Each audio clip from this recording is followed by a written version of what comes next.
Scorpio, this is for you.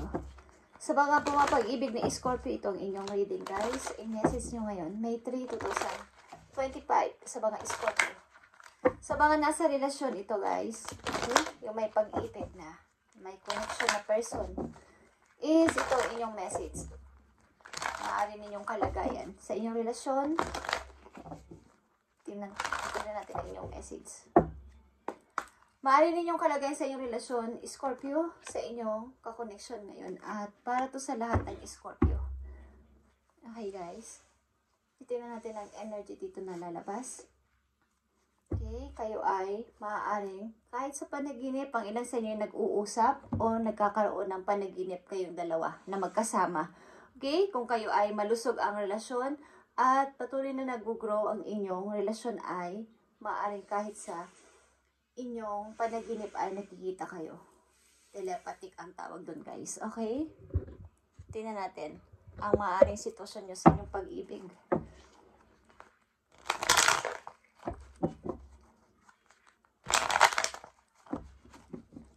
Sa mga Scorpio, ito ay isang close soul connection.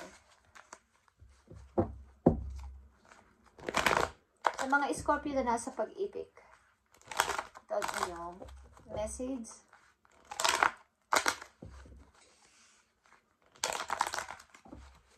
Okay. Scorpio, sitwasyon niyo sa pag-ibig.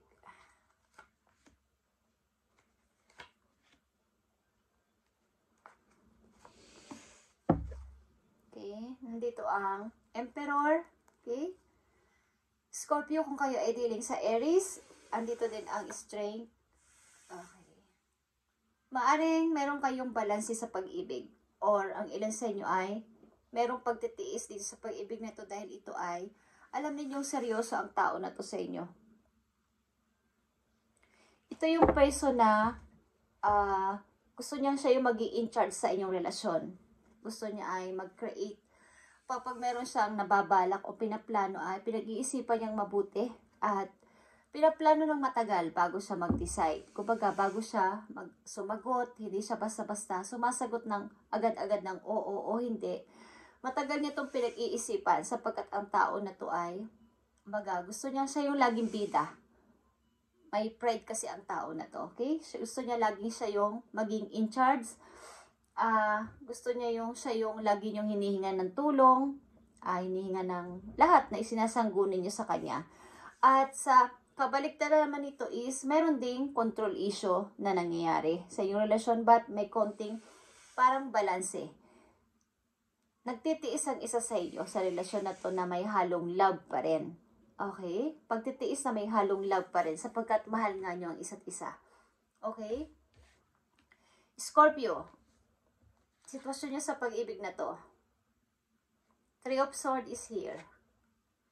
Hierophant. 8 of Wands in reverse. And the Page of Swords.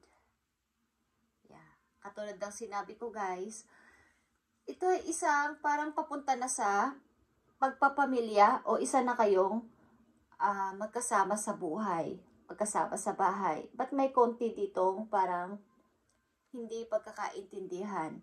Meron man ditong tumitingin sa aspeto ng pamilya talaga tayo. Kailangan tayong magtulungan, kailangan isa sa atin ay magtiis, but talagang may mga halo ding pag-i-stalk.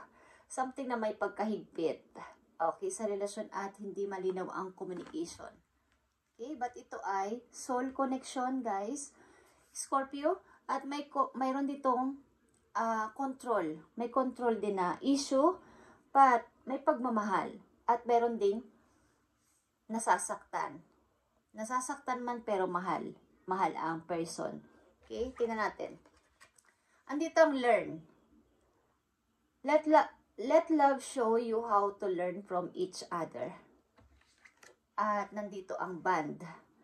A love bond grows stronger over time. Ibig sabihin, kulang kayo sa bonding, kulang kayo sa communication, kaya ang 8 of Wands dito ay naka-reverse. Kulang kayo sa malinaw na pag-uusap sa isa't isa at kaya may nasasaktan. Okay, but kayo ay nagmamahalan at mayroong pagtitiis dito at paglaban sa hamon ng buhay sa relasyon na to. Kaya lang, ang tao na to ay may pagka-father figure. Parang gusto niya laging, gusto mo yung ganitong gawin. Pero siya yung dapat mong unang-unang sasanggunian o hihinga ng advice. Ayaw niyang ikaw ay nangunguna sa lahat ng bagay. Okay? Scorpio. May love dito kaya lang ay may control issue at may mga paghihigpit. May pag-i-stalk din.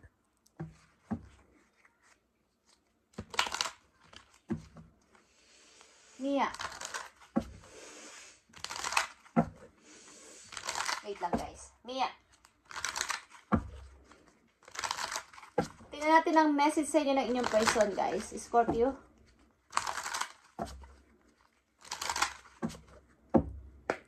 Message sa inyo ng inyong person. I'm tired of running. Okay. And I dream about a future with you. Meron talaga siyang plano para sa inyo. You're mine forever and ever. Ibig sabihin talaga ito ay may pagkahigpit at may pagkasiloso. Meron ding control issue ang karelasyon nyo Scorpio o maaaring vice versa. But meron ditong love at kulang lang kayo sa bonding at kulang kayo talaga sa clear communication sa isa't isa. At titignan natin to. Ang pag-ibig na to ng mga Scorpio, ano pa ba mangyayari dito sa kanilang pag-ibig?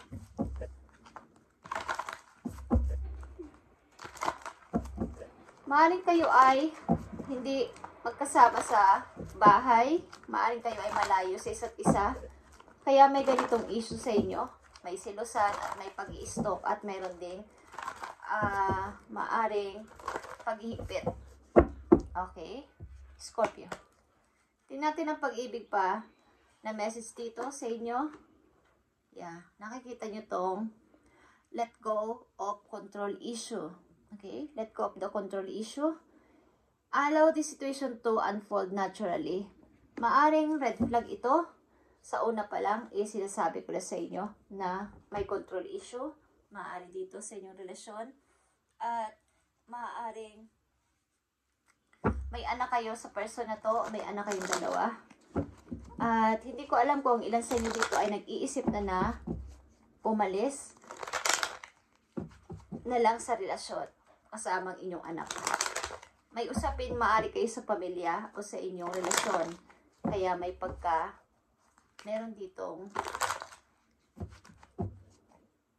maaaring kulang kayo sa bonding at clear mga communication, pag-uusap. Kung kayo ay nasa malayo talaga. But dumarating yung time talaga na may isang tao dito na nagtitiis para maging, kung mag-grow pa tong relasyon na to is, titiisin ko pa. Okay? Isa lang itong pagsubok. Yun ang sinasabi ng ilan sa inyo. Okay, Scorpio. Tingnan natin itong Hierophant. Ito ay tradition about din to sa usaping family at paghingi ng tulong, paghingi ng advice.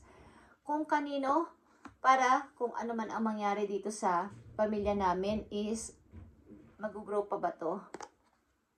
Okay. Andito ang the moon. Four of Wands and the Four of Cups. Yeah.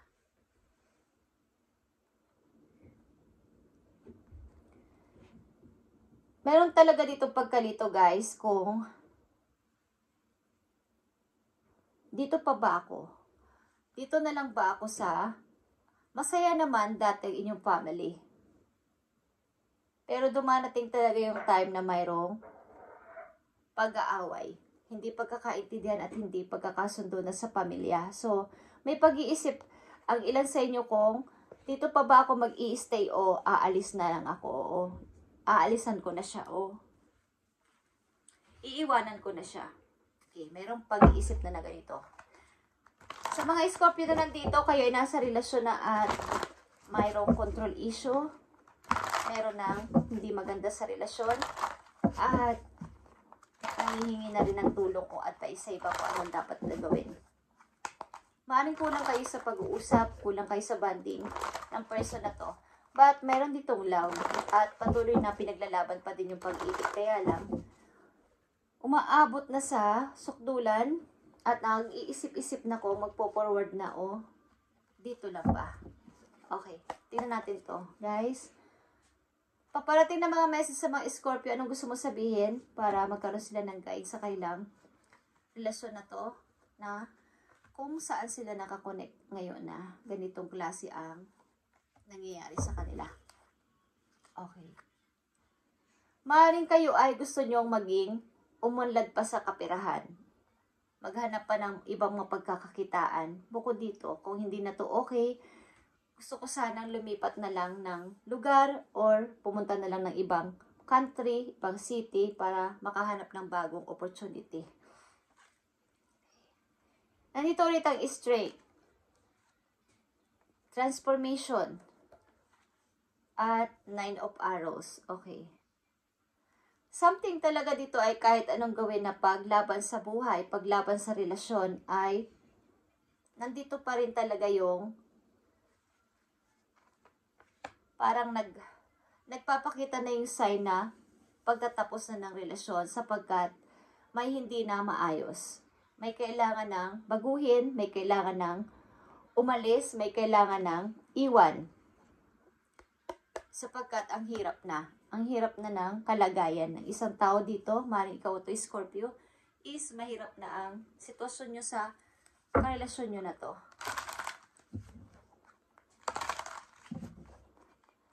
Ano pa information para sa mga Scorpio kung ganito ang kailangang kalagayan sa buhay?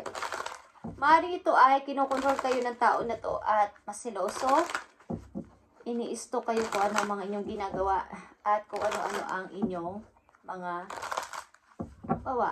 mahigpit sa inyo.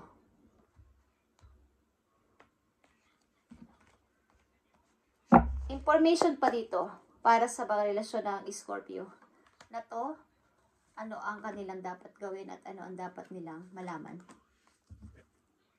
Yeah, guys. Dapat na kayo mag-isip na umalis kung kinakailangan kahit na mahirap man o may pumipigil o hindi pwede.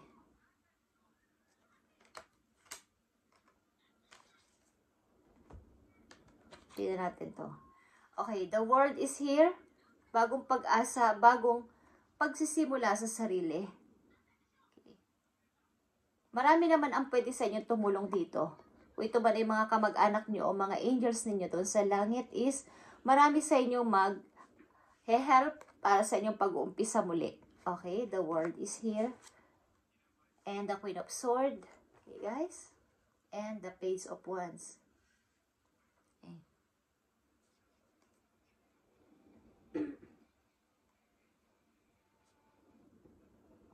Maaring dapat na kayo mag-decide ng tama dito. Yung talagang pagdi-desire ng walang halong emosyon. Wala nang halong pagka-immature.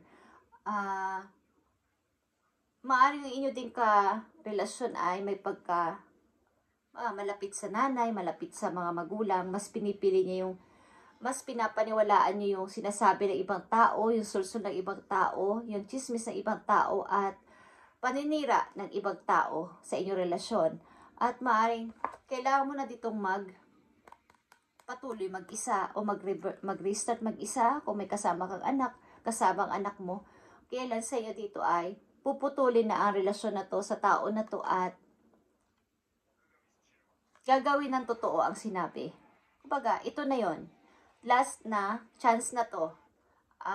Ito na yung pinaka-decision ko mag-start na muli sa buhay ko.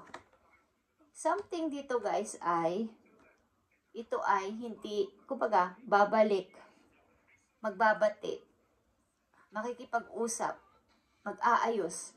Pero andyan pa din, bumabalik at bumabalik pa rin yung dating ganyang pagsasama at hindi na nababago. Pagka walang patutunguhan, mangangako na hindi na uulitin, pero yun pa din at yun ang ginagawa ng inyong relasyon. Hindi nagbabago. Magbabago lang ng ilang mga buwan o ilang araw, pero babalik pa din. Ganun pa din siya, kahigpit, makontrol. Okay.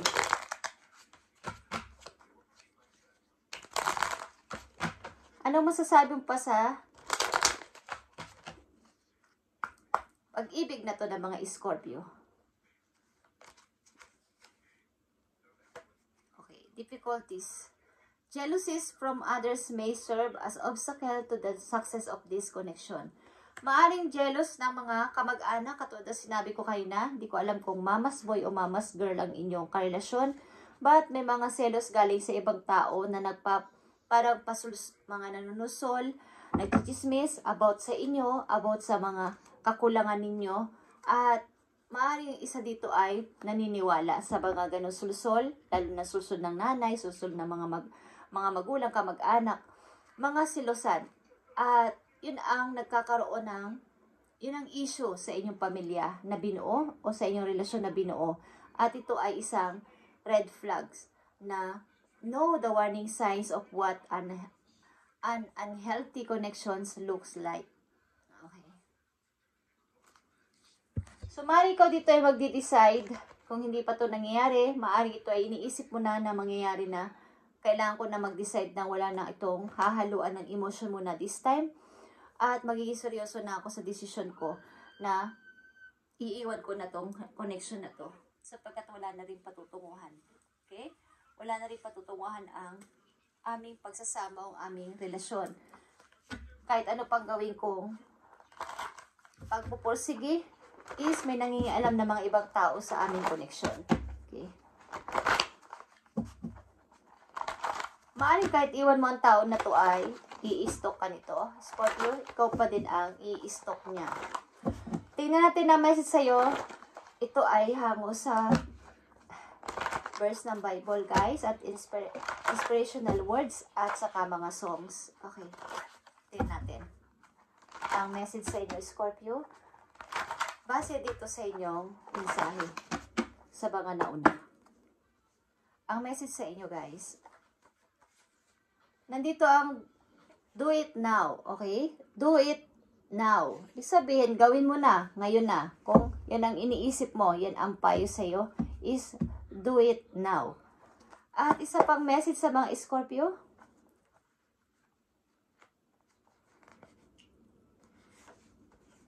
Forgive and you will be forgiven. Okay. At kung ito ay mangyari na, kung ito man ay nagkasalang person sa'yo is, matuto ka rin magpatawad at patawarin mo rin ang sarili mo at ikaw din ay papatawarin ni God. Okay. Kumbaga, forgive and you will be forgiven. Hindi naman kababaan ng pride ang pagpapatawad. Okay, sa mga nangyari sa atin at may nanakit sa atin. Darating na maghihilom din ang ating sugat at kailangan nating magpatawad. Para yung ating present moment, ang ating present na ginagawa sa buhay ay mas lalong maging magaan ang pagdating ng mga blessings sapagkat tayo ay tuluyan ng nakapagpatawad sa mga taong nagdulot ng sakit sa ating buhay. Okay. Okay, Scorpio, maaaring kayo ay nag-iisip na nalisanin ang person na to sapagkat tama na ang ganitong klaseng connection namin. Maraming nangingialam na mga tao, mga kamag-anak, kaibigan, at mga hindi natin labas na sila sana sa ating problema is nangingialam pa sila.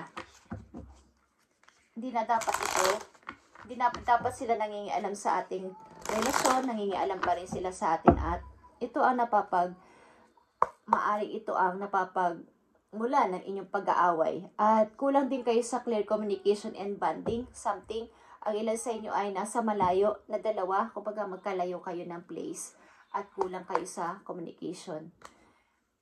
Okay, message sa iyo, Scorpio. Being true is here. I am true to myself and others. I remove my mask and stop creating illusion. I have confidence in who I am and I reveal the good in me. I do not need to hide or prove anything. I replace shame with the power of love and truth. Okay. Doon lang kayo dapat na pumanig sa katotohanan katulad ng Queen of Swords. Gawin niyong makatotohanan ang lahat sa inyong buhay at baga magpakatotoo kayo sa inyong sarili at sa ibang tao. Kung inaakala ng ibang tao na okay kayo sa inyong relasyon, na ipakita nyo na ito yung aming connection. Okay, wag kayong mag-create na mga something illusion na papatunayan lang namin sa harapan nila na kami ay okay pero hindi na okay. Kumbaga, ilabas mo yung totoong ikaw. Okay? Being true sa sarili mo at sa mga taong nakapalibot sa iyo na mahahalaga sa inyong buhay. Okay, Scorpio, ito yung message tungkol sa inyong pag-ibig.